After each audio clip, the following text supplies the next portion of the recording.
Good morning students, how are you? I hope अच्छे होंगे।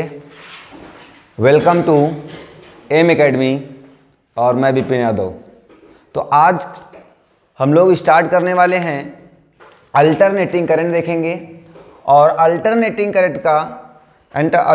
Current class 12 physics 1 short देखने वाले हैं। तो आइए आज की क्लास को हम लोग स्टार्ट करते हैं।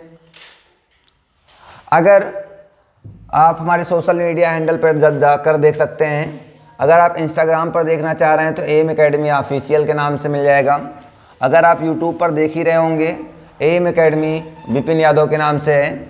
और अगर आप इसी की नोट्स अगर आप डाउनलोड करना चाह रहे हैं तो एम एकेडमी टेलीग्राम चैनल से डाउनलोड कर सकते हैं। अगर आप फेसबुक पर देखना चाहेंगे तो एम एकेडमिक क्लासेस के नाम से ये हमारे कुछ सोशल मीडिया हैंडल्स हैं। तो आइए आज की क्लास को हम लोग स्टार्ट करते हैं बेहतर तरीके से। देखो, इस क्लास में आज हम लोग केवल सिर्फ और सिर्फ डेरिवेशन और थ्योरी पर बात करेंगे, ठीक है।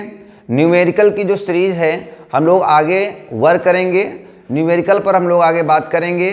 तो आज हम लोग स्टार्ट करते हैं इस क्लास को। सबसे पहले स्टार्ट करते हैं अल्टरनेटिंग करंट के साथ। तो अगर हम अल्टरनेटिंग करंट की बात करें या इलेक्ट्रिक करंट की हम बात करते हैं, सबसे पहले अगर हम इलेक्ट्रिक करंट की बात करें तो हमारे पास करंट दो तरीके से होती है। एक होती है डायरेक्ट करंट और एक जिसे हम लोग क्या नाम जानते हैं, डीसी जानते हैं। और एक हमारे पास होती है अल्टरनेटिंग करंट जिसे हम लोग क्या मानते हैं, एसी के नाम से जानते हैं। अब आइए बात करते हैं हम लोग अल्टरनेटिंग करंट क्या है और डायरेक्ट करंट क्या है। तो सबसे पहले जानते हैं डायरेक्ट करंट क्या होती है। डायरेक्ट करंट क्या होती है, which does not change its direction, जो अपनी डायरेक्शन को चेंज नहीं करती है उसे हम लोग क्या बोलते हैं, डीसी बोलते हैं। और अगर यहाँ पर ग्राफ देखें तो इस ग्राफ में अगर ग्राफ ध्यान से देखें तो ये ग्राफ हमारे पास कुछ ऐसा बना हुआ है। तो मान लो ये क्या हो रहा है, कांस्टेंट है। ये क्या हमारा कांस्टेंट है, ये देखो अपनी डायरेक्शन को चेंज नहीं कर रहा है। और ये भी सिंबल हमारा किसका है, डीसी का सिंबल होता है, डीसी करंट रिप्रेजेंट कर रहा है। और ये भी देखो, ये पॉजिटिव पॉजिटिव पॉजिटिव पॉजिटिव मतलब वन डायरेक्शन कंसीडर कर रहा है, या तो वो पॉजिटिव हो या फिर क्या है, निगेटिव है। तो डायरेक्शन तो चेंज नहीं कर रहा है ना, तो इसे हम लोग क्या बोलते हैं, डीसी करंट बोलते हैं। और इसे सिंबलाइज कैसे करते हैं, ये हमारा एक पॉजिटिव टर्मिनल होता है और एक क्या होता है, निगेटिव टर्मिनल। जो बड़ा टर्मिनल होगा उसे पॉजिटिव बोलेंगे, जो छोटा होता है उसे हम लोग क्या कंसीडर करेंगे, निगेटिव टर्मिनल, ठीक है। तो ये हमारा एक पॉजिटिव टर्मिनल होता है और एक क्या होता है, निगेटिव टर्मिनल होता है। हम लोग क्या बात कर लिए, डायरेक्ट करंट की बातें कर लिए। अब बात आती है अल्टरनेटिंग करंट क्या होती है। अल्टरनेटिंग करंट बिल्कुल उसका अपोजिट होती है, जो अपनी डायरेक्शन को चेंज करती है, विच चेंज इट्स डायरेक्शन। अब डायरेक्शन का मतलब क्या, ध्यान दो यहाँ पर। अगर हम अल्टरनेटिंग करंट का ग्राफ देखें तो ये पॉजिटिव हुआ, ये फिर क्या हुआ, निगेटिव हुआ, फिर पॉजिटिव हुआ और फिर क्या हो गया, निगेटिव हो गया। मतलब पॉजिटिव निगेटिव करते हुए चल रही है। तो इसे हम लोग क्या बोलते हैं, अल्टरनेटिंग करंट बोलते हैं। ये यहाँ पर ये वैल्यू जो हैं इन्हें हम बोलते हैं peak value of the current. और अगर ध्यान दें तो ये कहीं ना कहीं हमारे पास किसका ग्राफ बना हुआ है, साइन ग्राफ बना हुआ है। साइन का ग्राफ है और साइन ग्राफ कुछ ऐसा ही बनता है। इसलिए इसका इक्वेशन क्या होता है अल्टरनेटिंग करंट का, I = I naught sine omega T. I = होता है I naught sine omega T, ठीक है। तो ये हो गया I = I naught sine omega T. इसी तरीके से सेम हमारा किसका होता है, वोल्टेज का होता है। अगर हम वोल्टेज की बात करें तो वोल्टेज हमारे पास सेम ऐसा ही होता है, अल्टरनेटिंग वोल्टेज। ये हमारे पास साइन ग्राफ है। साइन ग्राफ में इसे हम लोग अब क्या बोलेंगे, peak value of the voltage बोलेंगे। इसका इक्वेशन क्या होगा, V = V naught sine omega T. कुछ बुकों में आपको ऐसा मिल जाएगा और कुछ बुक्स में आपको E = E not sine omega t मिल जाएगा। और कुछ बुक्स में कैपिटल ई से डिनोट किया गया है, E = E not sine omega t मिल जाएगा, ठीक है। तो कहीं पर भी ऐसे फॉर्मेट पे आ जाए तो उसे हम लोग क्या बोलेंगे, अल्टरनेटिंग पोटेंशियल बोलते हैं। जहां पर ये V नॉट हो या E नॉट हो, ये E नॉट हो, ये सब क्या है हमारे पास, peak value of the voltage होती हैं, ठीक है।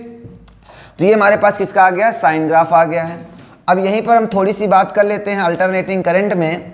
तो अल्टरनेटिंग करंट में हमें आपने पढ़ा है I = क्या होता है भैया, हमारे पास dQ/क्या होता है, dt होता है।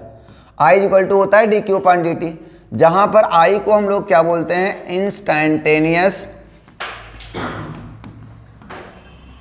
इंस्टैंटेनियस करंट बोलते हैं ना। इंस्टैंटेनियस मतलब किसी भी टाइम पर या किसी फिक्स टाइम पर जो टाइम करंट होती है उसे हम लोग क्या बोलते हैं, इंस्टैंटेनियस करंट बोलते हैं। या अगर हम यहाँ पर बात करें आई एवरेज की बात करें तो एवरेज करंट क्या होती है, एवरेज का मतलब क्या होता है, जो वेरिएबल होती है, क्या होती है, वेरिएबल होती है। एवरेज का मतलब क्या होता है, total sum upon total time, है ना। तो इस तरीके से total charge upon total time, तो इस तरीके से क्या होती है, वेरिएबल होती है।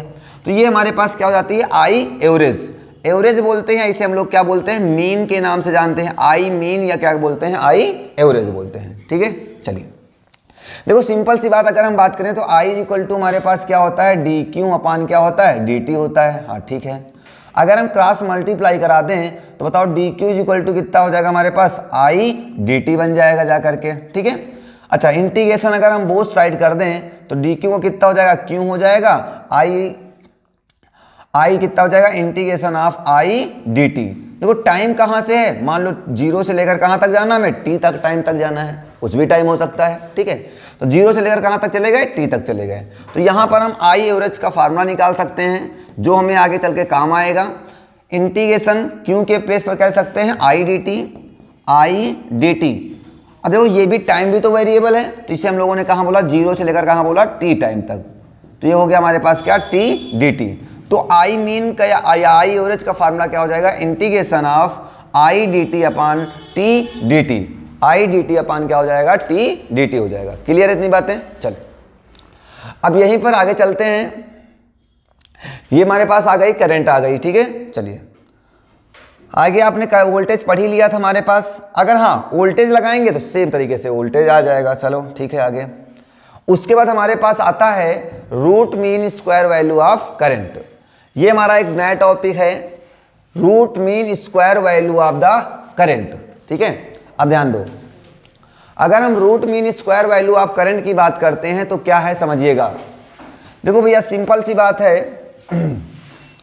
रूट मीन स्क्वायर वैल्यू का मतलब है आरएमएस की वैल्यू फाइंड करना है। क्या फाइंड करना है, आरएमएस। जैसा कह रहा रूट कह रहा, रूट लगा लो, मीन कह रहा तो इसका मतलब आई का मीन कर दो, मीन मतलब एवरेज कर लो, और उसके बाद क्या कह रहा है, स्क्वायर कह रहा है, स्क्वायर कर लो। बस क्या कह रहा, आई आरएमएस या root mean square value of current equal to root mean square. बस क्या हो गया, रूट मीन स्क्वायर हो गया। ठीक है, चलो इसका मतलब रूट मीन स्क्वायर हो गया। इतनी बात क्लियर हो गई। ठीक है, अब यहां पर आपको पढ़ाया गया तो आई आर एम एस या इधर से स्क्वायर कर दो तो i square R M S equal to क्या हो जाएगा, ये हो जाएगा आई मीन का स्क्वायर हो गया। ठीक है, तो आई मीन की वैल्यू भी क्या बताई। हाँ एक चीज ध्यान दीजिएगा पहले थोड़ा सा, यहां पे एक चीज ध्यान दीजिएगा। मान लो हमारे पास ये क्या है, कोई ग्राफ है, ये साइन ग्राफ है, या मान लो ये क्या है, i equal to I not sine omega t है। देखो बेटा यहां पर अगर बात करें क्या होगा, हमारे पास 0 होगा, ये हमारा क्या होता है 90 होगा, और ये क्या होगा हमारा पाई होगा, और ये क्या होगा हमारे पास 3 पाई बाई 2 होगा, और ये हमारे पास कितना होगा 3 पाई बाई 4। ध्यान दो, और ये हमारा क्या होगा 2 पाई होगा। कितना होगा जाकर के हमारे पास 2 पाई। ठीक है, कितना हो जाएगा 2 पाई। तो ये कितना हो जाएगा हमारे पास 3 पाई बाई 2। क्लियर है। हाँ अब सुनो जरा, इसका मतलब यहां से अगर कोई करंट चलती है तो ये उसका क्या होता है, हाफ साइकिल होता है। पाई तक कहां जाती है, हाफ साइकिल पे, और यहां से जाकर के यहां तक जब पहुंचती है 2 पाई तक तो वो क्या कंप्लीट करती है, 1 साइकिल।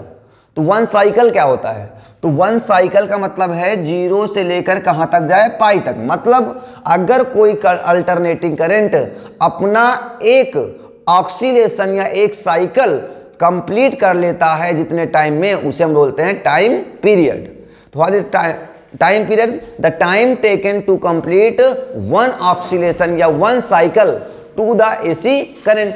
अब 1 साइकिल क्या है, वन साइकिल का मतलब है कि अगर कोई एसी करंट जो है एक बार पॉजिटिव और एक बार क्या हो जाती है, निगेटिव जाती है, तो उसे हम बोलते हैं वन साइकिल। मतलब एक बार मैक्सिमा हो जाए और एक बार क्या हो जाए, मिनिमा हो जाए। तो यहां से चल करके यहां तक हाफ साइकिल बोलेंगे इसे हम बोलेंगे T/2 बोलेंगे, और इसे हम बोलेंगे क्या, T। ये टाइम पीरियड का हाफ होगा और ये टाइम पीरियड का कितना हो जाएगा, फुल, ये T हो जाएगा। ठीक है, चलो तो टाइम पीरियड समझ गए भैया क्या होता है, time period the time taken to complete one cycle, और इसे किससे नोट करते हैं, कैपिटल T से। और कैपिटल T इक्वल टू होता है 2π/ω। T इक्वल टू क्या होगा, 2π/ω। ठीक है, जहां पर ओमेगा क्या है, आपकी एंगुलर फ्रीक्वेंसी है। ठीक है, और 2π आपका क्या है, डिस्प्लेसमेंट है। ठीक है, चलिए आगे चलते हैं। हाँ, तो हम बात कर रहे थे, इसकी बात कर रहे थे, तो हमारे पास क्या आ जाएगा, आई मीन इक्वल टू, अभी पढ़ा हमने, क्या पढ़ा, आई मीन इक्वल टू पढ़ा, आई मीन इनटू क्या हो जाएगा, dt या आई dt, क्या पढ़ा, आई dt upon integration of I dt 1dt, sorry, इसका क्या करना है, स्क्वायर करना है। देखो आई स्क्वायर है ना, तो आई स्क्वायर dt अपॉन क्या हो जाएगा, 1dt। थोड़ा सा डेरिवेशन इसका देखिएगा, लंबा डेरिवेशन है, समझो बेटा। यहाँ पर क्या करना है, करंट का स्क्वायर करना था ना, तो हमारे पास मीन इक्वल टू होता क्या था, मीन इक्वल टू होता था आई dt upon integration of 1dt, यही होता था। हाँ, अब जब ये होता है तो आई का क्या करना था, स्क्वायर करना, तो आई का क्या कर दिया हमने, स्क्वायर। अच्छा, कितने के लिए हम बात कर रहे हैं, फॉर वन साइकिल के लिए टाइम पीरियड कितना होता है, 0 से लेकर कहां तक जाएंगे, t तक, और 0 से लेकर कहां तक जाएंगे, t तक जाएंगे।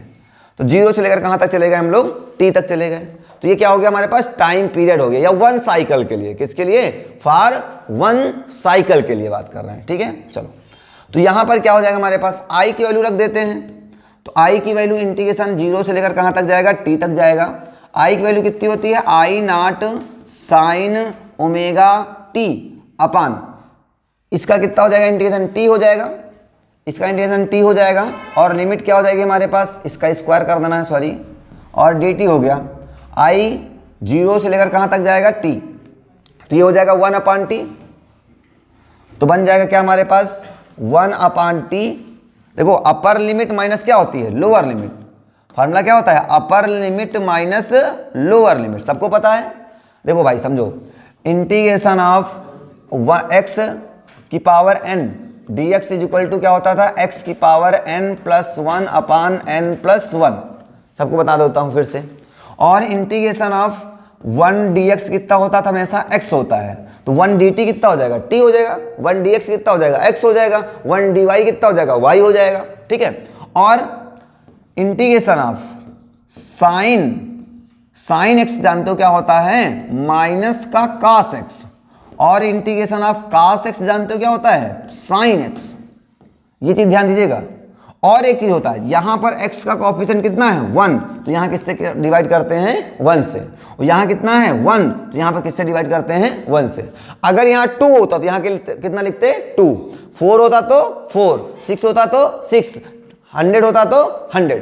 ये चीज भी याद रखने की जरूरत है। ठीक है, चलो ये तो समझ में आया। ठीक, देखो आई का स्क्वायर कर दो, इंटीग्रेशन क्या हो जाएगा, आई स्क्वायर साइन का भी स्क्वायर होगा, तो साइन स्क्वायर ओमेगा टी, और क्या बना देगा, ये डी टी बना देगा। तो आई स्क्वायर बाहर आ जाएगा, तो हो जाएगा i not square upon t, integration 0 से लेकर कहां तक, टी। तो बचा क्या हमारे पास, साइन स्क्वायर ओमेगा टी, और क्या हो जाएगा, डी टी हो जाएगा। अब यहां आ गया साइन स्क्वायर ओमेगा टी। अगर साइन ओमेगा टी होता तब तो हम क्वेश्चन सॉल्व कर लेते हैं। साइन ओमेगा टी का इंटीग्रेशन होता है cos omega T by omega, minus cos omega T by omega हो जाता। और साइन ओमेगा टी होता तब भी हो जाता, काश ओमेगा टी होता तब भी हो जाता। लेकिन दिक्कत क्या आ गई, साइन स्क्वायर आ गया। अब मैथ वाले लोग जानते होंगे, जिन्होंने इंटीग्रेशन पढ़ रखा होगा ना, अभी फिलहाल इंटीग्रेशन पहुंचे नहीं होंगे सभी लोग। चलो सुनो क्या होता है, मैं थोड़ा सा फार्मूला बता देता हूं। देखो आपने एक फार्मूला पढ़ा होगा साइन या कास 2x का। कास 2x इक्वल टू होता है कास 2x इक्वल टू क्या होता था भैया, 1 माइनस 2 साइन स्क्वायर एक्स, ये फार्मूला होता है। कास 2x बराबर क्या होता है, 1 माइनस 2 साइन स्क्वायर एक्स। ये माइनस का इधर किस में आएगा, प्लस का, तो हो जाएगा 2 sine square x is equal to 1 minus cos 2x, और ये मल्टीप्लाई ना किस में आ जाएगा, डिवाइड में आ जाएगा। Sine square x is equal to हो जाएगा 1 माइनस कास 2x अपान 2। जरा ध्यान से देखिएगा। अब बेटा यहां पर हमारे पास x नहीं है, क्या है, ओमेगा टी है। क्या है, ओमेगा टी है। तो जहां जहां पर x है वहां वहां क्या रख दिया जाए, ओमेगा टी रख दिया जाए। तो रख दो, तो ये क्या हो जाएगा, sine square omega T equal to 1 minus cos 2x के प्लेस पर रख रहे हैं ओमेगा टी अपान क्या हो जाएगा, 2 हो जाएगा।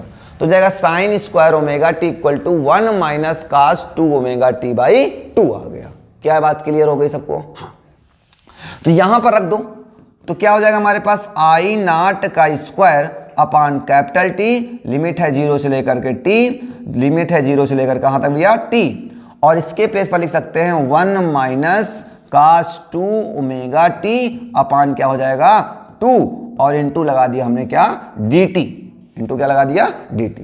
क्या ये बात समझ में आ रही है ना, थोड़ा सा मैथ्स है, बस बाकी कैलकुलेशन ही है इसमें, और कुछ नहीं बचा हुआ है। I square upon capital t, limit लगा दिया 0 से लेकर कहां तक, टी। देखो 2 भी कॉमन ले लो, बाहर ले लो तो 2t बन जाएगा ये जा करके। तो बचा क्या यहां पर, 1 minus cos 2 omega T into क्या बना दिया इसने, डी टी बना दिया।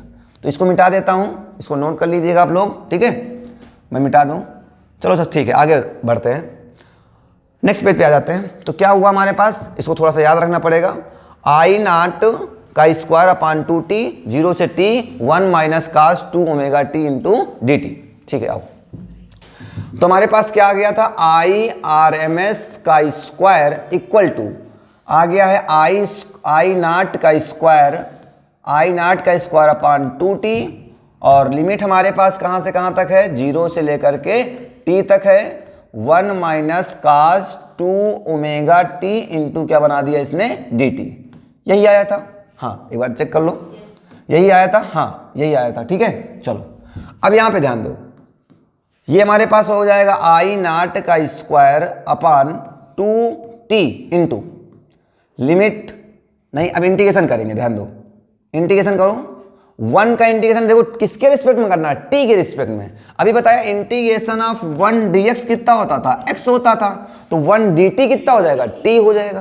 तो यहां पे क्या कहेंगे हम लोग, t, और माइनस कास ओमेगा टी का कितना होता है, साइन ओमेगा टी, तो हो जाएगा sine omega t 2 omega t, sine 2 omega T upon, मैंने एक चीज बताया था, x का जो भी कोफिशिएंट होता है उसे कहां लिखते हैं, डिवाइड में। तो यहां पर x का कोफिशिएंट कितना है, t का कोफिशिएंट कितना है, 2 ओमेगा, अपान क्या हो जाएगा 2 ओमेगा, और लिमिट लगा दोगे कहां से, 0 से लेकर करके t तक। तो ये हो जाएगा आई नॉट का स्क्वायर अपान 2t इंटू, फार्मूला होता है upper limit minus lower limit. तो अपर लिमिट कितनी है, कैपिटल टी, तो जहां पर स्मॉल टी है वहां पे सब जगह क्या रख दो, कैपिटल टी रख दो। तो रखो यहां पर, तो कैपिटल टी माइनस साइन, ध्यान दीजिएगा 2 ओमेगा इंटू स्मॉल टी के प्लेस पर कैपिटल टी अपान 2 ओमेगा। अब इस 2 ओमेगा से 2 ओमेगा मत उड़ा देना, क्योंकि ये एंगल है और ये क्या है तरीके से कोफिशिएंट या फंक्शन है ना, ठीक है। ये हुआ अपर लिमिट, और माइनस क्या होता है, लोअर लिमिट। लोअर लिमिट कितनी हमारे पास है, 0, जहां जहां पर t है वहां वहां क्या रख दिया जाए, 0 रख दिया जाए। चलो आ जाओ, तो कितना हो जाएगा यहां पर हमारे पास, 0 माइनस साइन 2 ओमेगा टी के प्लेस पर क्या रखना है, 0, तो रखो भैया इसके प्लेस पर 0 भैया, तो इंटू क्या हो जाएगा 0 अपान 2 ओमेगा, ये आ गया, ठीक है। हाँ, अब ये क्या हो गया हमारे पास, t इज इक्वल टू, ये हो गया आई नॉट का स्क्वायर अपान 2t इंटू, अभी आपको पता है t इज इक्वल टू होता है 2 pi by omega, t is equal to क्या होता है 2 पाई बाई ओमेगा इंटू, इसके प्लेस पर रखो 2 पाई बाई ओमेगा माइनस, तो इसके प्लेस पर लिखेंगे साइन 2 ओमेगा टी के प्लेस पर क्या रखना है 2 पाई बाई ओमेगा, टी की वैल्यू क्या हो गई 2 पाई बाई ओमेगा, तो अपान क्या लिखा हुआ है 2 ओमेगा, जरा ध्यान दीजिएगा, और इतना हो गया माइनस 0 और माइनस माइनस प्लस, देखो साइन कितना हो गया, साइन 2 ओमेगा इंटू 0 क्या होगा 0 हो जाएगा, 0 से किसी भी नंबर को मल्टीप्लाई करेंगे 0 ही आएगा, तो साइन 0 अपान क्या बन गया 2 ओमेगा, तो ओमेगा से ओमेगा कैंसिल हो गया भैया, तो यहां से ये ओमेगा उलट के कहां जाएगा ऊपर, तो क्या फाइनली आ गया आई नॉट का स्क्वायर अपान 2 2 जा 4 पाई इंटू क्या बन गया ओमेगा इंटू क्या ब्रैकेट लगा हुआ है, अभी ब्रैकेट मत छोड़ो, ब्रैकेट लगा लो, ध्यान दो यहां क्या बचा हुआ भैया 2 पाई बाई ओमेगा माइनस, देखो यहां कितना बच गया साइन 2 इंटू 2 कितना होगा 4 पाई बाई 2 ओमेगा और माइनस, देखो साइन 0 की वैल्यू कितनी होती है 0, तो ये भी कितना हो जाएगा 0, खत्म करें इसको, कोई मतलब नहीं है, हाँ ठीक है हटाओ, ये हो गया 0।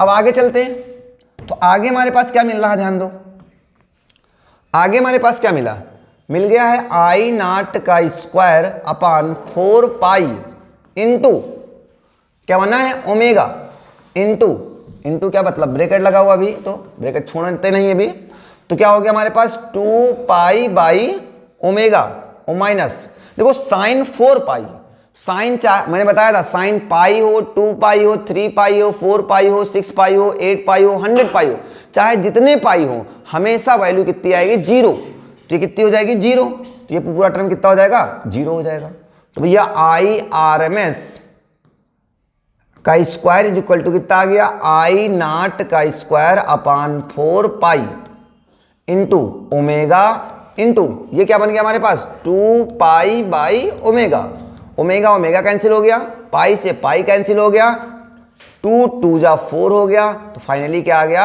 आई नॉट का स्क्वायर इज इक्वल टू आई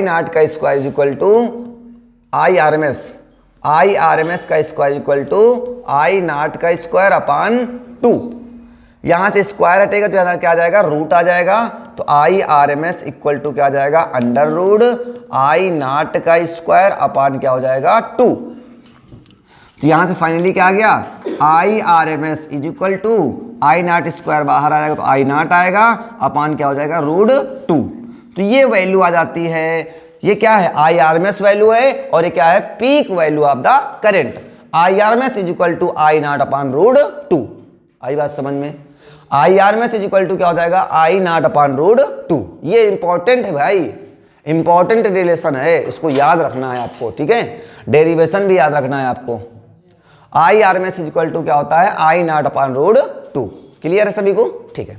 अब इसी तरीके से बेटा ध्यान दो, हमारे पास क्या आ गया फाइनली आ गया है I R M S is equal to I not upon root 2, अच्छा सभी को पता है आई नॉट की रूट 2 की वैल्यू कितनी होती है 1.41, अगर हम इसको अप्रॉक्स सॉल्व करेंगे तो I R M S is equal to क्या आ जाता है 0.70 ऑफ द आई नॉट, ये भी एक वैल्यू हो सकती है।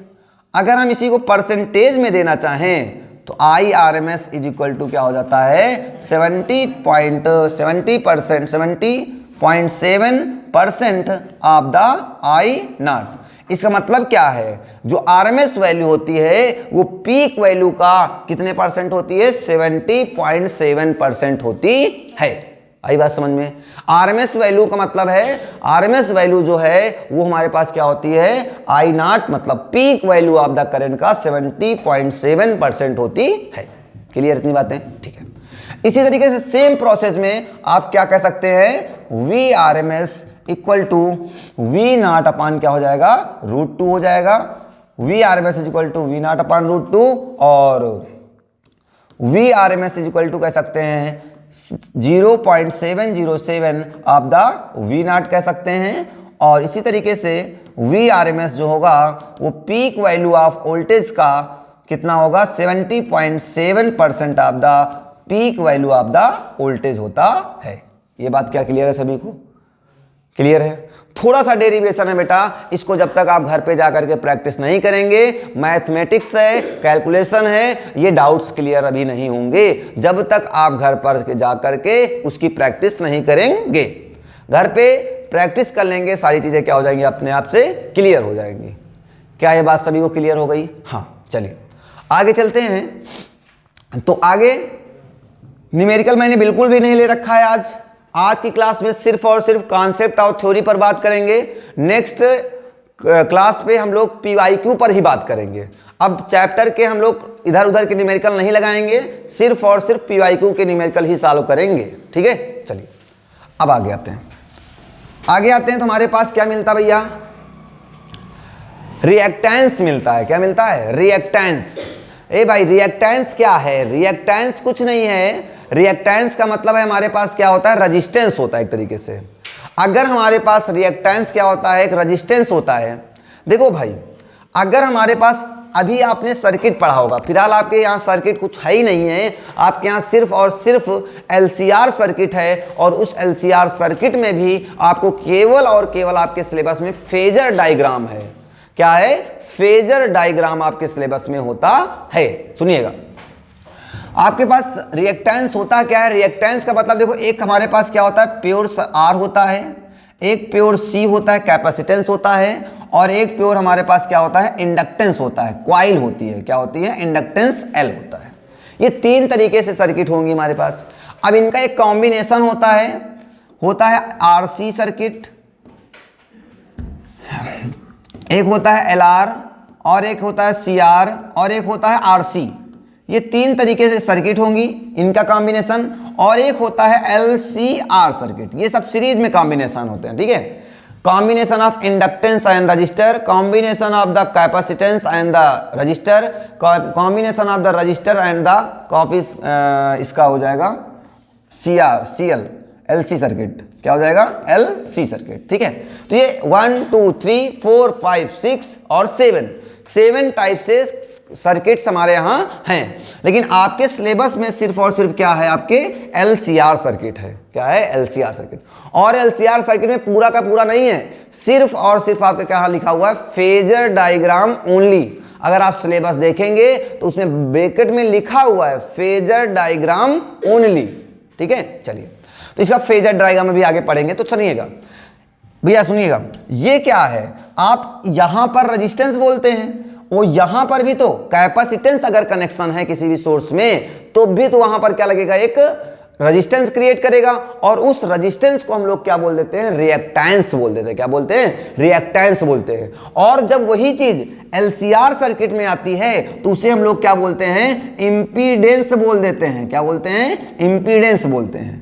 जब इन सर्किट में होता है तो उसे हम लोग क्या बोलते हैं, रिएक्टेंस बोलते हैं। और जब LCR सर्किट में आता है तो उसे हम लोग बोलते हैं इंपीडेंस बोलते हैं। आई बात समझ में? क्लियर है? चलो ध्यान दीजिएगा, आगे इसको मिटाते हैं, छोड़ो। अब आगे आइए, ये आपका सिलेबस में था, टॉपिक था। देन हाँ, ध्यान दो, क्या होता है reactance? It is the measure of the opposing to the flow of the alternating current. भाई, अल्टरनेटिंग करंट को कौन अपोज करता है? तो रेजिस्टेंस अपोज करता है। वो रेजिस्टेंस ही क्या है हमारे पास? रिएक्टेंस है।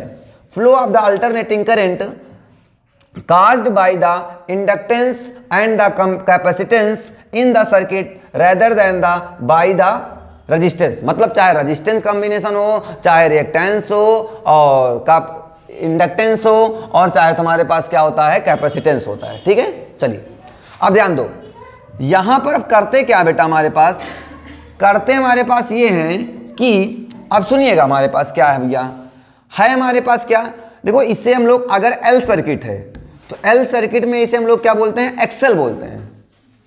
और अगर सी सर्किट इसे बोलते हैं एक्सी, मतलब इंडक्टेंस ऑफ द कैपेसिटेंस, और ये क्या है, inductance of the resistance, inductance reactance of the inductance, और ये क्या है, रिएक्टेंस इन द कैपेसिटेंस। अरे सिंपल सी बात समझो भैया, ये क्या है, रेजिस्टेंस है, ये क्या है, रेजिस्टेंस है इन द इंडक्टेंस। इंडक्टेंस के केस में क्या है, ये रेजिस्टेंस है, और ये क्या है, ये भी रेजिस्टेंस ही है, रेजिस्टेंस है इन द केस ऑफ, इन किसमें, कैपेसिटेंस में, ठीक है। और अगर हमारे पास प्योर आर सर्किट है तो आर में हम लोग किससे डिनोट करेंगे, आर से ही डिनोट करते हैं, ठीक है, आर को आर से डिनोट करेंगे। इसका मतलब कोई कहे एक्सी क्या है, तो एक्सी जो होता है वो रेजिस्टेंस है किसमें, कैपेसिटेंस में। एक्सेल क्या है, वो भी रेजिस्टेंस है इन द इंडक्टेंस, और इसकी यूनिट सेम होती है, क्या होती है, ओम, क्या होती है, ओम होती है। क्लियर है इतनी बातें, चलो आगे चलते हैं। आगे हमारे पास क्या मिलता है, आगे मिलता है इम्पीडेंस। अगर हम इम्पीडेंस की बात करें तो क्या होता है, the net opposing factor on flowing of the circuit. कोई सर्किट में अगर नेट कितना अपोज करता है उसे हम लोग क्या बोलते हैं, उसे बोलते हैं इम्पीडेंस बोलते हैं। क्या बोलते हैं, इम्पीडेंस बोलते हैं, ठीक है, जेड बोलते हैं। क्या बोलते हैं, जेड। समझो, मान लो हमारे पास एक ये सर्किट लगी हुई है, एक आर सर्किट है, एक सी सर्किट है। भाई यहां पर हमने क्या किया, एक एसी सोर्स को कनेक्ट कर दिया। हाँ, ये एसी सोर्स का सिंबल होता है। डीसी का क्या होता था, ये डीसी होता था, और ये क्या होता है, एसी का सिंबल होता है। मान लो V इक्वल टू क्या है, V naught sine omega T. V equal to क्या है, V naught sine omega T. तो यहां पर जो आएगा उसे हम लोग क्या बोलेंगे, एक्सी या एक्सेल बोलते हैं। चलो अच्छा, इसे जेड बोलते हैं। क्या बोलते हैं, जेड। क्या बोलेंगे, जेड। और इसे हम लोग क्या बोलते हैं, इम्पीडेंस बोलते हैं। इम्पीडेंस को किसे नोट करते हैं, कैपिटल जेड से नोट करेंगे, ठीक है। वो चाहे एलसी सर्किट हो, चाहे सीआर हो, वो चाहे आपकी एलसीआर हो, और आपकी चाहे तो कौन सी हो गई, आरसी हो गया, आरएल सर्किट हो। मतलब इनमें, इन सर्किट के कॉम्बिनेशन में जो रेजिस्टेंस आएगा, जो रेजिस्टेंस है उसे हम लोग क्या बोलते हैं, इम्पीडेंस बोलते हैं, कैपिटल जेड। और इसकी यूनिट क्या होगी, तो इसकी यूनिट वही होती है क्या, ओम। क्या होती है भैया, ओम। ये वाला ओम नहीं भैया, ये ओम है ना, ठीक है, जॉर्ज साइमन ओम है ना, जॉर्ज साइमन ओम। क्लियर है, चलो ये इम्पीडेंस था। आगे चलते हैं। तो हमारे पास एक नया टॉपिक आता है, एलसीआर सर्किट। मैंने बताया आपके यहाँ एलसीआर सर्किट में सिर्फ और सिर्फ फेजर डायग्राम है, और इसे हम लोग फेजर डायग्राम के नाम से जानते हैं। ये क्या होता है आपका, फेजर डायग्राम या फेजर ग्राफ, ठीक है, फेजर ग्राफ है हमारे पास, ठीक। अच्छा, एलसीआर सर्किट क्या होता है बेटा, एलसीआर सर्किट का मतलब क्या है, जिसमें एल मतलब इंडक्टेंस, कैपेसिटेंस और रजिस्टर तीनों के तीनों सीरीज कॉम्बिनेशन में कनेक्ट होते हैं। तो देखो यहां पर ये हमारे पास क्या है, एल सर्किट है, ये सी सर्किट है, और ये आर सर्किट है। ये तीनों कंबाइंड हैं। तो यहां से लेकर के यहां तक के देखो पोटेंशियल होगा यहाँ का, इस पोटेंशियल को हमने क्या बोला, वीसी बोला। और यहां से यहां तक का पोटेंशियल क्या कहलाएगा, हमारे पास वीसी है, और ये क्या हमारे पास है, वीआर है, और इधर क्या है हमारे पास, वीएल है।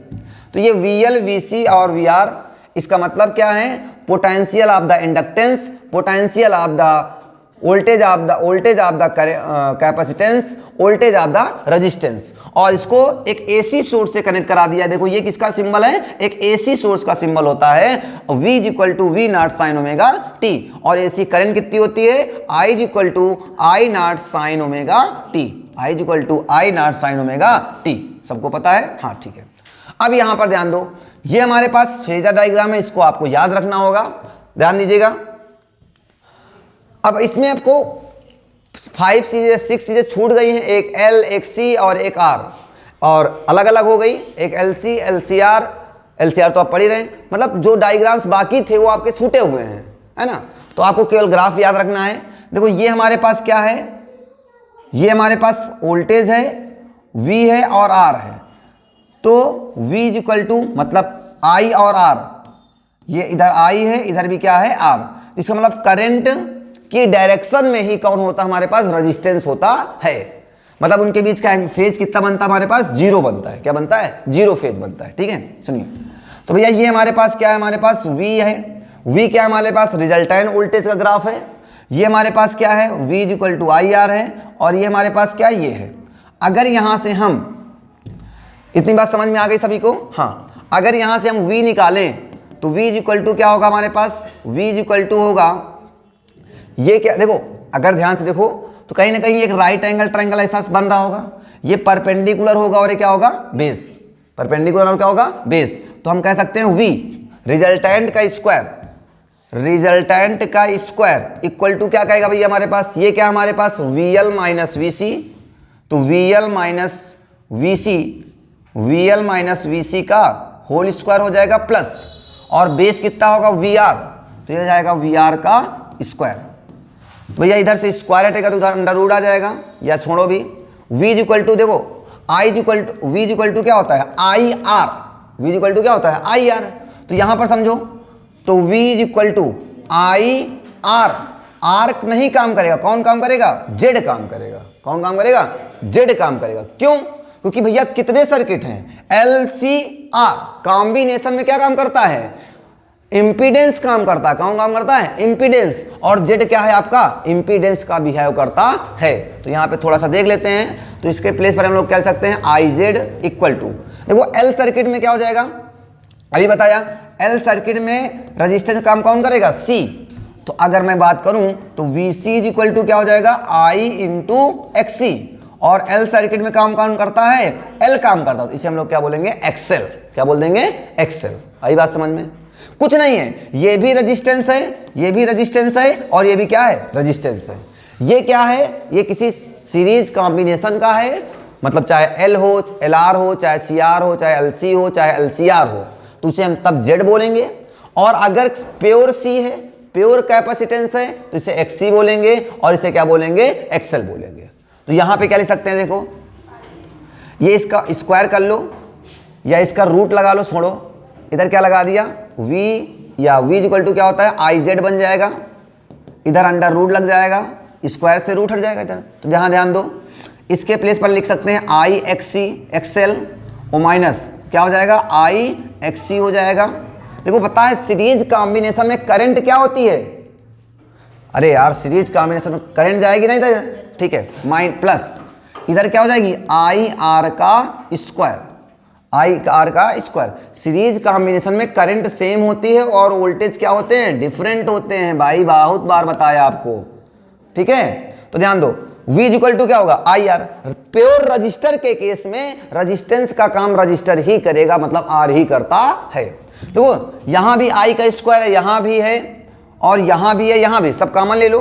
तो Z equal to under root, अंदर से क्या कॉमन मिलेगा, I स्क्वायर कॉमन मिलेगा। तो I स्क्वायर जब बाहर आएगा तो क्या बनेगा I इक्वल टू नहीं into I into under root, कितना बचेगा यहां पर, बचेगा XL माइनस XC का होल स्क्वायर प्लस R का स्क्वायर। देखो I खत्म हो जाएगा, तो फार्मूला क्या आ जाएगा इंपीडेंस का, Z is equal to under root XL minus XC का होल स्क्वायर और प्लस क्या हो जाता है R स्क्वायर।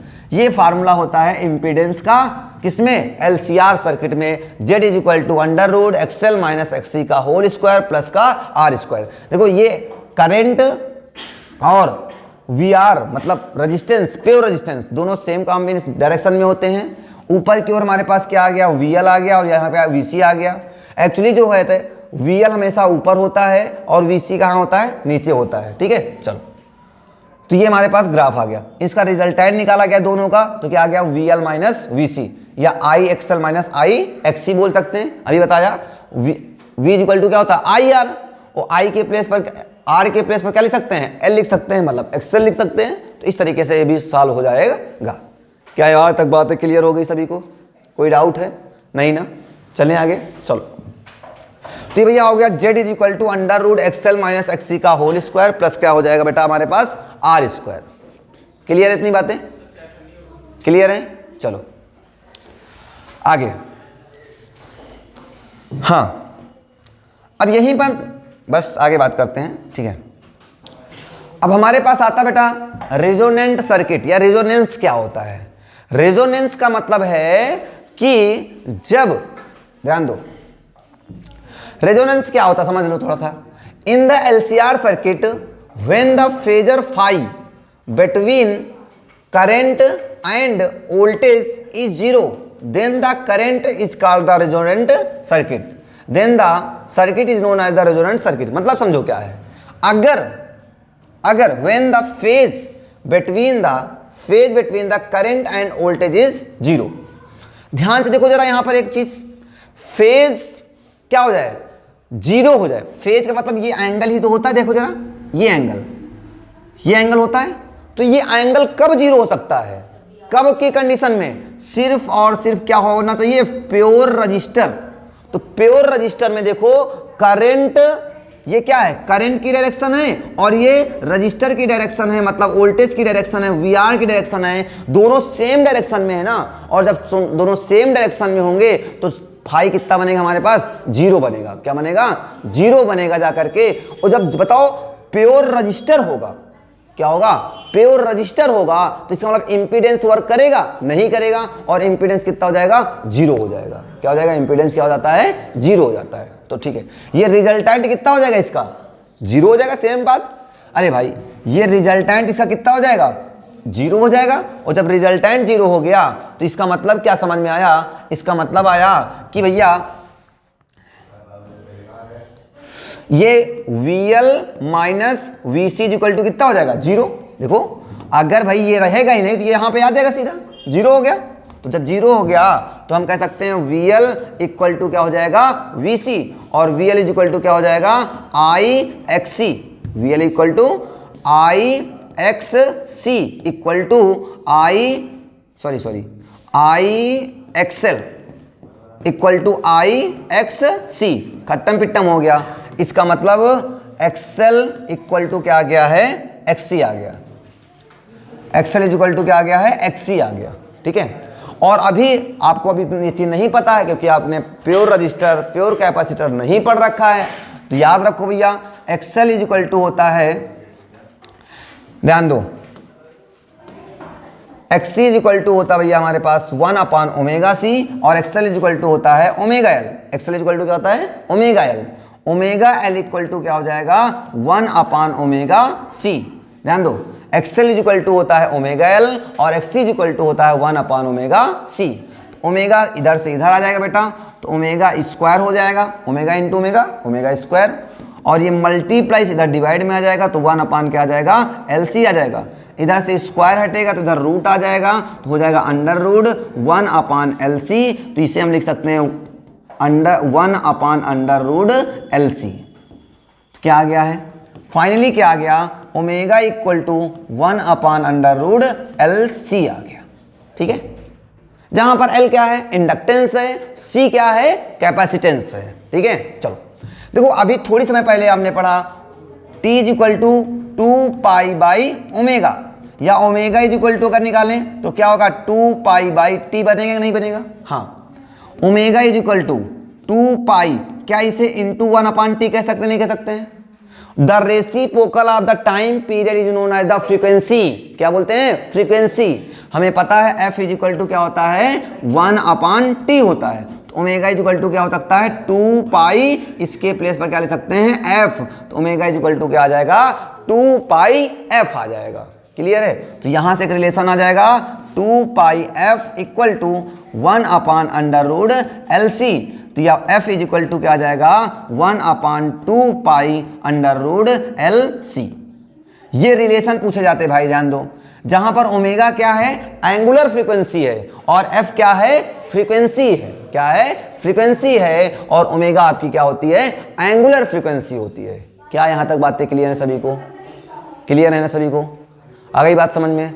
चलो, तो ये कंडीशन होती है, रेजोनेंस की कंडीशन होती है। तो रेजोनेंस कब बनता है, रेजोनेंट सर्किट कब बनता है, जब XL और XC आपस में क्या हो जाएं, इक्वल हो जाएं। XL और XC इक्वल हो जाएंगे तो इसका मतलब क्या है, जरा ध्यान से देखो बेटा।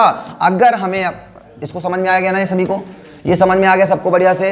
अगर एक्सएल और एक्ससी इक्वल हो जाएंगे तो एक बढ़िया सी चीज निकल के आएगी।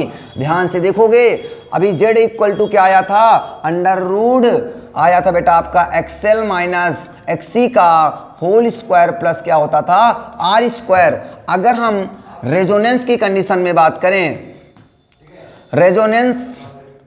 रेजोनेंस की कंडीशन की बात करें तो रेजोनेंस में क्या होता है, एक्सएल इक्वल टू क्या होता है बेटा, एक्ससी होता है। तो जेड इक्वल टू क्या हो जाएगा, अंडर रूट एक्सएल के प्लेस पर एक्ससी और एक्ससी के प्लेस पर तो एक्ससी है ही है, इसका स्क्वायर और प्लस क्या हो जाएगा, आर का स्क्वायर। तो Z equal to XL minus XC कितना हो जाएगा, 0, और 0 प्लस आर स्क्वायर बराबर क्या हो जाएगा, Z is equal to R. इसका मतलब भैया इम्पीडेंस जो होता है, इम्पीडेंस जो है वो क्या है, रेजिस्टेंस के क्या है, इक्वल है।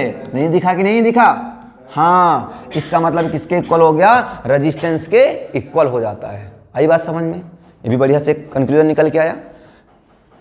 क्लियर है, समझ में आ रही बातें, पक्का पक्का ना, हाँ समझ में आ गई।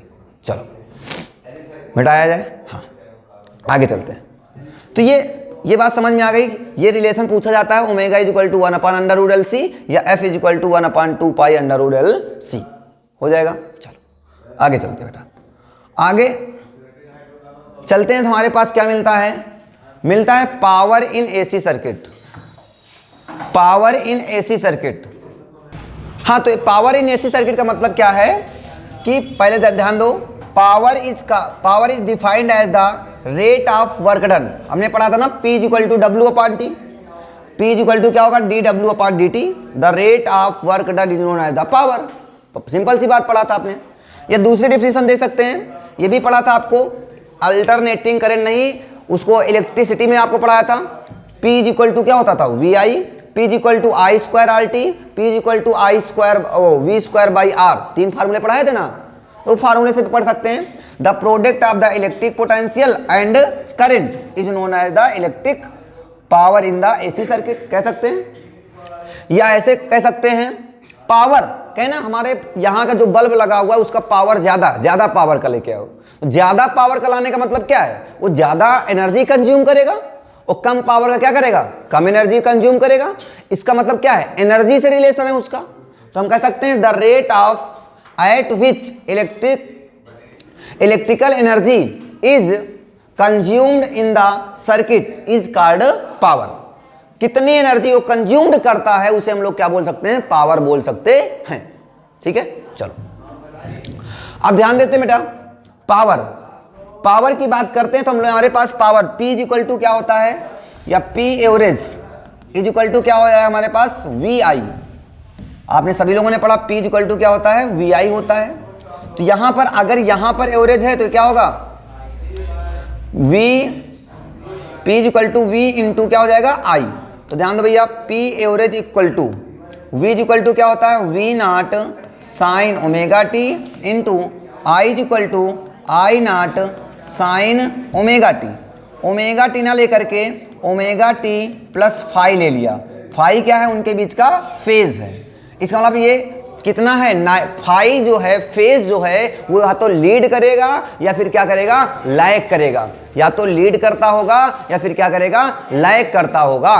ठीक है, चलो फोन आना है तुम्हारा, फोन आएगा ध्यान। P एवरेज इक्वल टू क्या हो जाएगा, V naught sine omega T into I naught sine omega T. जरा ध्यान दो बेटा, कैलकुलेशन इसमें भी है, अच्छी मैथ लगेगी है, अच्छा इंटीग्रेशन इस पे भी है, ध्यान दीजिएगा, बायो वाले लोग समझिएगा। ठीक है, कोशिश करेंगे अच्छे समझ में आए। ध्यान दो बेटा, P एवरेज, इसको बार बार नहीं लिख रहे हैं, छोड़ो, आगे बढ़ाते हैं। देखो P not V not common ले लो, P नॉट V नॉट यार I नॉट और क्या हो जाएगा, V नॉट कॉमन ले लो। इंटीग्रेशन करना है, एवरेज किसके लिए निकालना, फुल साइकिल के लिए। और फुल साइकिल का मतलब 0 से लेकर कहाँ तक जाना हमें, T तक। तो V नॉट और I नॉट बाहर हो जाएगा, तो क्या बचेगा हमारे पास, sine omega T into sine omega T plus phi. तो इसको थोड़ा सा ब्रेक करेंगे हम लोग, ये बन गया साइन A प्लस B। ये किसका काम करेगा, A का, ये काम करेगा B का। सुनिएगा भैया, साइन A प्लस B का बेटा फार्मूला होता है sine A into cos B और प्लस कास ए इंटू क्या होता है साइन बी। ये फार्मूला है, याद रख लेना है। तो बताओ ए का काम ये कर रहा है तो हो जाएगा साइन, थोड़ा जल्दी से करेंगे, स्पीड को तेज करेंगे, sign omega T into sine omega T, ये हो जाएगा साइन ओमेगा टी, ये हो जाएगा साइन ए इंटू कास बी, बी का मतलब है phi, plus cos A into sine B, B मतलब फाई।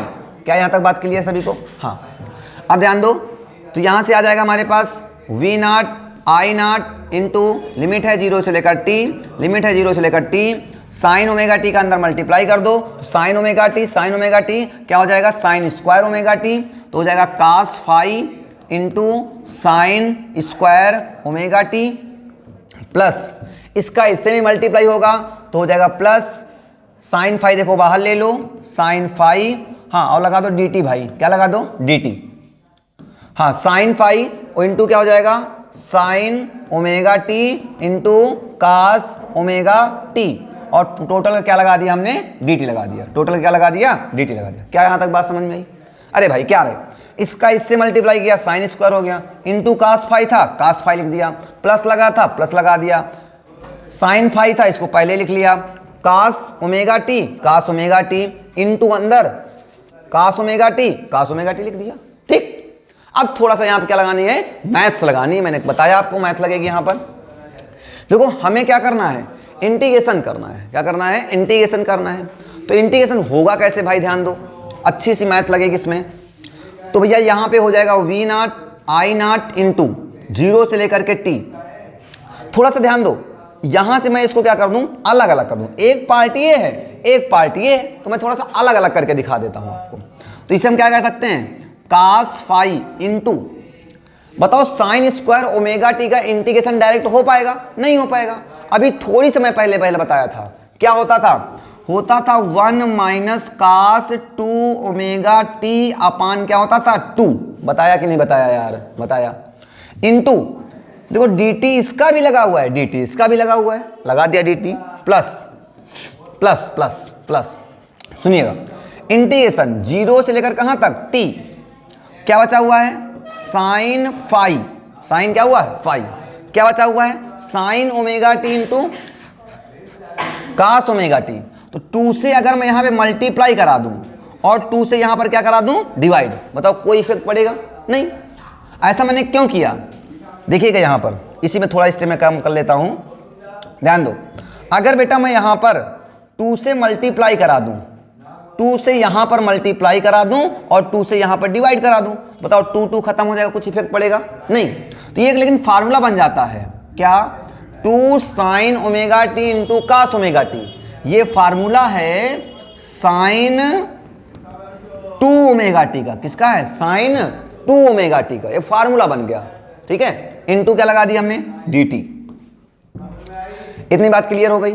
हाँ, क्या बताया भैया, यहाँ पे 2 चीजें बताई मैंने बताया साइन स्क्वायर ओमेगा टी बराबर क्या हो जाएगा हमारे पास, हो जाएगा 1 minus cos 2 omega T upon क्या हो जाएगा 2, या एक और बताया sine 2 omega T equal to 2 sine omega T into cos omega T. इतनी बात समझ में आ गई? क्लियर है ना? उधर बोलो, धीरे बोले थोड़ा सा, हाँ ठीक है, आई बात समझ में हमारे पास। तो हो गया 2 ओमेगा टी इंटू क्या हो जाएगा कास ओमेगा टी। क्या ये बात क्लियर हो गई? हाँ क्लियर है ना? तो देखो ये हमारे पास आ गया, अब इसको इंटीग्रेशन कर रहे हैं, बस इंटीग्रेशन उड़ा के रखो, उड़ाना है, ध्यान दे भैया। यहाँ पे क्या हो जाएगा वी नॉट और क्या हो जाएगा आई नॉट इंटू, बताओ देखो कास हमें किसके रिस्पेक्ट में करना है, टी के रिस्पेक्ट में करना है, इसका मतलब टी के रिस्पेक्ट में करना है, तो कास ओमेगा टी बाहर हो जाएगा, कास फाई से कोई मतलब नहीं आपका, 2 यहां से बाहर ले लो, कोई दिक्कत नहीं। 1 का इंटीग्रेशन बताओ कितना होता है, टी होता है, 1 का इंटीग्रेशन कितना होता है, टी होता है। हाँ अरे यार 1 dx का कितना होता था x, 1 dq का क्यों, 1 dx का x, तो 1 dt का t, तो 1 dt का कितना हो जाएगा t माइनस कास का कितना होता था साइन, कास का कितना होता था साइन, अभी बताया भाई formula sign 2 omega T upon, बताओ मैंने कहा x का कॉफिशिएंट, तो x ना होकर यहाँ क्या लिखा हुआ है t, तो t का कॉफिशिएंट कितना लिखा है 2 ओमेगा, अपान क्या कह दो बेटा 2 ओमेगा। आई बात समझ में? और लिमिट कहाँ से कहाँ तक लगी बेटा, 0 से लेकर के t तक, 0 से लेकर कहाँ तक लगी है, t तक लगी है। और प्लस प्लस ध्यान दीजिएगा, लिमिट इसमें भी यही है। अब ध्यान दो, इसका 2 जो है ये 1/2 यहाँ पे लिखा दिया, तो 1/2 यहाँ पे लगा दिया। थोड़ा सा मैथ का कैलकुलेशन है भाई, है ना, बताया भी। देखो साइन फाई आपका कांस्टेंट हो जाएगा, साइन फाई क्या हो जाएगा, कांस्टेंट। क्यों? क्योंकि हमें किसके रिस्पेक्ट में करना है, टी के रिस्पेक्ट में। तो साइन 2 ओमेगा टी, साइन का कितना होता था माइनस कास, कितना होता है माइनस कास, कितना लिखा है 2 ओमेगा टी अपान x का कोएफिशिएंट, x ना होकर क्या है t है, तो t का कोएफिशिएंट कितना है 2 ओमेगा, अपान क्या कह दो 2 ओमेगा कह दो। क्या बातें यहाँ तक क्लियर हो गई है? आई बात समझ में? चलें आगे। हाँ आगे सुनो, अब इस पर हमें क्या करना है, लिमिट अप्लाई करना है, बस कुछ नहीं करना है। क्या करना है, लिमिट अप्लाई करना, अपर लिमिट माइनस लोअर लिमिट। चलो ध्यान दो, अब नेक्स्ट पेज पे चलते हैं। तो नेक्स्ट पेज पे मुझे इतना लंबा याद तो रहेगा नहीं भाई, तो मैं क्या करता हूं, इसको छोटा कर लेता हूं, ठीक है। इतनी बात स्क्रीनशॉट ले लेंगे सभी लोग, ठीक है, ले लिया होगा, ले लिया ना। चलो अब ध्यान दो, इसको थोड़ा सा मैं छोटा कर लेता हूं यहां से, हाँ ये आ गया, ठीक है।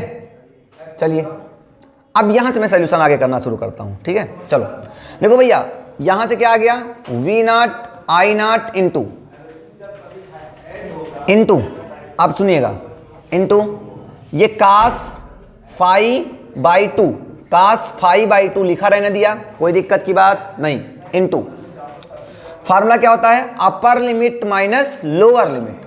तो इसका मतलब जहां जहां पर स्मॉल टी है वहां वहां क्या रखना है, कैपिटल टी रखना है। तो क्या हो जाएगा, capital t minus sine 2 omega capital t upon 2 omega minus, फिर क्या होता है लोअर लिमिट, और लोअर लिमिट कितनी है 0, तो यहां रखो कितना 0, और माइनस से ब्रैकेट खुलेगा तो क्या हो जाएगा प्लस साइन 2 ओमेगा इंटू 0 अपान क्या हो जाएगा 2 ओमेगा, ठीक है।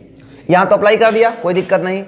अब इधर भी अप्लाई करो, प्लस 1 अपान 2, फार्मूला क्या होता है, हाँ इधर ध्यान दो भैया, प्लस माइनस क्या हो जाएगा minus, plus minus minus 1 upon 2 sine phi constant हो जाएगा यहां पर, इंटू, और ये देखो 2 भी कॉमन ले लो, 2 ओमेगा भी कॉमन ले लो चाहे तो, हाँ कोई दिक्कत नहीं है। फार्मूला क्या होगा, अपर लिमिट, क्या होगा अपर लिमिट, तो 2 omega into T, T omega T, वो कैपिटल टी, टी के प्लेस पे क्या रखना है कैपिटल टी रख दिया, माइनस अपर लिमिट माइनस लोअर लिमिट, तो लोअर लिमिट कितनी थी हमारे पास, लोअर लिमिट है 0, तो क्या हो जाएगा कास 2 ओमेगा इंटू 0 अपान कितना हो जाएगा 2 ओमेगा। यहां तक कोई दिक्कत नहीं, अपर लिमिट माइनस लोअर लिमिट, ठीक है। चलो V0 I0 into cos phi upon 2, इसकी वैल्यू कितनी होती है 2 pi by omega, 2 pi by omega, और minus sine 2 omega 2 pi by omega, ये भी आ गया, कोई दिक्कत की बात नहीं है ना। अच्छा ठीक, अपर लिमिट हो गया, ठीक है आगे चलें। हाँ माइनस, देखो कास साइन 0, पूरा टर्म 0 हो जाएगा। अरे भाई साइन 2 ओमेगा इंटू 0 कितना होगा 0, तो साइन 0 की वैल्यू कितनी 0, और 0 अपान कुछ 0, और 0 प्लस 0 0, 0 मतलब कुछ नहीं, हटा देते इसको, ये टर्म हटा दिया, ठीक है। चलो ये टर्म को हटा दिया, प्लस माइनस 1 अपान 2, 2 2 जा कितना हो गया 4, 1 अपान 4 ओमेगा इंटू क्या हो गया साइन फाई। फिर से देखो यहां पे हो जाएगा कास 2 पाई, कास 2 पाई, 2 पाई बाई ओमेगा इंटू क्या लिखा हुआ है 2 ओमेगा लिखा है, लिखा रहने दो, फिर समझ लो भाई क्या था, यार 2 ओमेगा लिखा है, लिखा रहने दो। इसके प्लेस पर क्या लिखोगे, 2 पाई बाई ओमेगा ओ माइनस कास, माइनस क्या हुआ कास। बताओ यहाँ 0 हुआ ना, तो कास 0 क्या हो गया, कास 0 बन गया। ठीक है, सुनो आगे।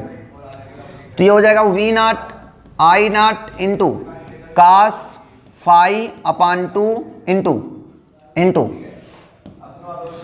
2 pi by omega, 2 pi by omega minus, बताओ ये ओमेगा ओमेगा खत्म हो जाएगा और यहाँ पर भी ओमेगा से ओमेगा क्या हो जाएगा, खत्म। तो क्या बचा हमारे पास बेटा, यहाँ पर देखो, यहाँ पर बचा हुआ है साइन 4 पाई, क्या बचा हुआ है, साइन 4 पाई और माइनस 1/4 ओमेगा इंटू क्या बचेगा, साइन 5। बताओ यहाँ कितना हो जाएगा, कास कितना 4 पाई और माइनस क्या हो जाएगा, कास 0 अंश, कास 0 डिग्री। तो बताओ कास 0 की वैल्यू कितनी होगी। अच्छा अगले स्टेप में कर लेता हूँ, चलो ठीक है। तो वी नाट आई नाट क्या आ गया, वी नाट आई नाट आ गया इंटू ध्यान दो बेटा, इंटू क्या हो गया हमारे पास, कास फाई अपान 2 इंटू देखो कास 4 पाई, कास में चाहे जितने पाई हो सबकी वैल्यू कितनी होती है, कास में चाहे जितने पाई हो सबकी वैल्यू कितनी होती है, 0। तो हो जाएगा माइनस का 0 और माइनस 1/4 ओमेगा, 1/4 ओमेगा इंटू क्या हो जाएगा, साइन 5 इंटू ध्यान दो कास में ये क्या है, इवन पाई, और कास इवन पाई की वैल्यू कितनी होती है, प्लस का 1 और आड पाई की वैल्यू कितनी होती है, -1। अरे भाई इंटरफेरेंस में भी पढ़ाया था, कंस्ट्रक्टिव इंटरफेरेंस और डिस्ट्रक्टिव इंटरफेरेंस में। ठीक है, तो कितना हो गया हमारे पास, ये हो गया 1 और ये, और कास 0 की वैल्यू कितनी होती है 1, और 1 - 1 कितना हो गया 0 कितना हो गया हमारे पास, 0 हो गया। ठीक है, चलो हाँ एक चीज ध्यान दो यहाँ पे, इंटू क्या बचा हुआ है, 2 पाई बाई ओमेगा। यहां तक बातें समझ में आ गई सबको, यहां तक बात समझ में आ गई हाँ देखो इतनी बात समझ में आ गई तो यहां से एक बार फिर से पीछे देख लो जरा, यहां से था हमारे पास, ये हमारे पास आ गया था पी एवरेज या पी इक्वल टू क्या होता है, V I, P equal to क्या आ गया था हमारे पास, वी इंटू आई आ गया था। ये मैंने सॉल्यूशन किया था और इसमें ये हमारे पास क्या आ गया था, ये गायब हो गया क्या, हाँ चलो ठीक है, ये पहले यहां से था, हाँ ठीक है, पी एवरेज आ गया था ना, पी एवरेज, तो पी एवरेज इक्वल टू हमारे पास क्या आ गया था, जरा ध्यान से देखो यहाँ पर, P average equal to V I. P average नहीं था, अगर हमें यहाँ पे फुल साइकिल के लिए ले रहे हैं तो यहाँ पे हम लोग क्या कर लें, 1/t कर लें, 1 क्या हो जाएगा, t चल जाएगा, तो यहाँ पर भी क्या हो जाएगा 1/t अपान क्या हो जाएगा, कैपिटल टी। इसका मतलब एक तरीके से वर्क डन निकला था। तो ये वर्क डन इक्वल टू क्या होता है, या P इक्वल टू क्या होता है, P इक्वल टू क्या होता है, W/T होता है। तो ये वर्क डन रखोगे, टी अपने आप क्या हो जाएगा, कैंसिल हो जाएगा। मैंने पहले रख लिया, कोई दिक्कत नहीं है। सुनो आगे सुनो, इतनी बात समझ में आ गई। हाँ उसके बाद आपको क्या करना है, यहां तक आ गया था, उसके बाद सॉल्व करना है आपको, थोड़ा सा ध्यान दो। यहां क्या हो जाएगा बेटा, अरे यार सुनो, हाँ ध्यान दो, यहां पे हो जाएगा अपान कैपिटल टी, अपान क्या हो जाएगा, कैपिटल टी अपान क्या हो गया, कैपिटल टी। तो हमारे पास पी एवरेज इक्वल टू क्या आ गया है, we naught I naught upon T, और टी की वैल्यू कितनी होती है, 2 पाई बाई ओमेगा इंटू क्या बचा हुआ हमारे पास, बचा हुआ हमारे पास क्या है, कास फाई इंटू देखो ये टर्म कितना हो गया 0, तो ये पूरा टर्म कितना हो जाएगा 0 हो जाएगा, इंटू क्या बचेगा 2 pi by omega, 2 pi by omega, और 2 पाई बाई ओमेगा से 2 पाई बाई ओमेगा क्या हो जाएगा, खत्म। तो हमारे पास फाइनली क्या आ गया, अपान 2 लिखा, ए भाई, तो आ गया p average equal to i not v not cos phi upon क्या आ गया है 2। तो ये किसकी वैल्यू आ जाती है हमारे पास, पी एवरेज की वैल्यू आती है, किसकी आती है, पी एवरेज। तो पी एवरेज इक्वल टू क्या हो गया, आई नाट वी नाट अपान क्या हो जाएगा 2।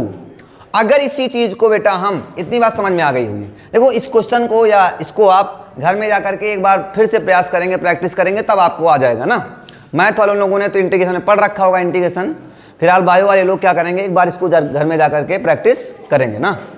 हाँ भाई, बहुत इंटीग्रेशन था इसमें, ध्यान दो। अच्छा आगे बेटा हमारे पास बेसिकली क्या आ गया, पी एवरेज। तो पी एवरेज इक्वल टू क्या आया, i not v not cos phi upon 2। जरा ध्यान से देखो, इसको मैं कुछ बनाने जा रहा हूं, तो क्या इसे हम i not upon √2 into v not upon √2 into cos phi बोल सकते हैं? हाँ भाई, √2 इंटू √2 कितना होता है, 2 होता है। तो हमारे पास क्या आ जाएगा, p average equal to I not upon √2 को हम लोग क्या बोलते थे, आई आर एम एस, और इसे क्या बोलते थे, V R M S, into क्या हो जाएगा, कास फाई। तो ये मेन फार्मूला आता है, पी एवरेज इक्वल टू भाई I R M S into V R M S into cos phi. ये फार्मूला होता है किसका, P power in the AC circuit. क्या होता है, P average equal to I R M S into V R M S into cos phi. क्या बात समझ में आई? हाँ ठीक, क्लियर इतनी बातें यहां तक? हाँ ठीक है। और बेटा यहां पर देखो, ये क्या है, root mean square value of current, root mean square value of the voltage. Cos phi को हम बोलते हैं पावर फैक्टर। क्या बोलते हैं, पावर फैक्टर बोलते हैं। ठीक है, ये होता है हमारे पास पावर फैक्टर। क्या होता है, पावर फैक्टर होता है। आई बात समझ में? चलें आगे, चलो इतनी बात क्लियर हो गई। हाँ, तो नेक्स्ट हमारा क्या भैया, पावर फैक्टर। अभी बताया ना पावर फैक्टर क्या था, कास फाई। कास फाई को हम लोग क्या बोलते हैं, पावर फैक्टर बोलते हैं। तो पी एवरेज इक्वल टू क्या आया, I R M S into V R M S into क्या होता है, कास फाई। तो कास फाई क्या बताता था, देखो फाई बताता था कि या तो करंट जो है वोल्टेज से लीड करेगी या फिर क्या करती है, लैग करती है। लीड का मतलब 90 डिग्री होगा, या आगे जाएगी या 90 डिग्री पीछे जाएगी। ये लीड करेगी या फिर क्या करेगी, लैग करती है। ठीक है, तो वही मतलब होता है लीड या फिर क्या करती है, lag. The cosine of the angle of the lead और लैग। तो इसे हम लोग कास फाई को बोलते हैं क्या, पावर फैक्टर। Power factor. आई बात समझ में? ये होता हमारे पास क्या, पावर फैक्टर होता है। आई बात क्लियर हो गई सभी को? कोई डाउट है? नहीं है ना? चले ठीक है। अब एक चीज समझो जरा, अगर यहां पर ध्यान से देखो, पावर फैक्टर समझ में आ गया होगा? हाँ ठीक है, समझ में आ गया। क्लियर है सभी को? हाँ क्लियर। चलो ध्यान दो, आगे चलते हैं बेटा। तो आगे हमारा टॉपिक मिलता है वाटलेस करंट। क्या मिलती है, वाटलेस करंट। तो वाटलेस करंट क्या होती है, जरा ध्यान से देखते हैं। वाटलेस करंट देखो, वाटलेस करंट, वाट मतलब किसकी यूनिट होती है, पावर की। इसका मतलब वाटलेस है, मतलब पावरलेस है। और पावरलेस का मतलब है जो एनर्जी कंज्यूम ना करे, यही तो मतलब होता है। और एनर्जी कंज्यूम कौन नहीं करेगा, जरा ध्यान से देखो भैया। क्या होती है wattless current, the current which consume no power in the maintenance in the circuit is called the wattless current, या फिर क्या बोलते हैं, आइडल करंट के नाम से भी जानते हैं। जो पावर कंज्यूम ना करे, क्या ऐसा पॉसिबल है जो पावर ही कंज्यूम ना करे कोई करंट? कुछ ना कुछ तो भाई करेगी ना। तो आई बात समझ में? अच्छा, इसका मतलब पी एवरेज की वैल्यू कितनी होनी चाहिए, 0। और पी एवरेज कब 0 हो सकता है, जब कास फाई कितना हो, 0 हो। और कास फाई कब 0 होगा, कास 90 पर ही तो 0 होता है। और 90 कब बनेगा, या तो वो क्या हो भैया, it is possible when if only inductance और capacitance in the connection connected. मतलब चाहे तो प्योर सी लगा हो, कैपेसिटेंस लगा हो, तब भी हो सकता है। और या फिर प्योर क्या लगा हो, आर नहीं एल लगा हो, तब भी पॉसिबल हो सकता है। इसका मतलब तब भी पॉसिबल हो सकता है। वही बात समझ में? तो क्या होती है, it is possible when the only inductance and or capacitance is connected. भैया फाई वैल्यू कितनी हो जाएगी, 90। और 90 हो जाएगी बेटा, तो कास 90 वैल्यू कितनी होती है, 0। और 0 इंटू कुछ कितना हो जाएगा, 0 हो जाएगा। ये हमारे पास क्या आ जाएगा, पी एवरेज आ जाएगा। क्या यहां तक बातें समझ में आ गई सबको? तो ठीक है, आज की क्लास को हम लोग यहीं तक रखते हैं। मिलते हैं अगली क्लास में अगली क्लास में हम लोग इस पर बात करेंगे, ट्रांसफार्मर की बात करेंगे और एसी जनरेटर की बात करेंगे। उसके बाद इस पर हम लोग PYQ के क्वेश्चन करने वाले हैं। तो तब तक के लिए बाय बाय।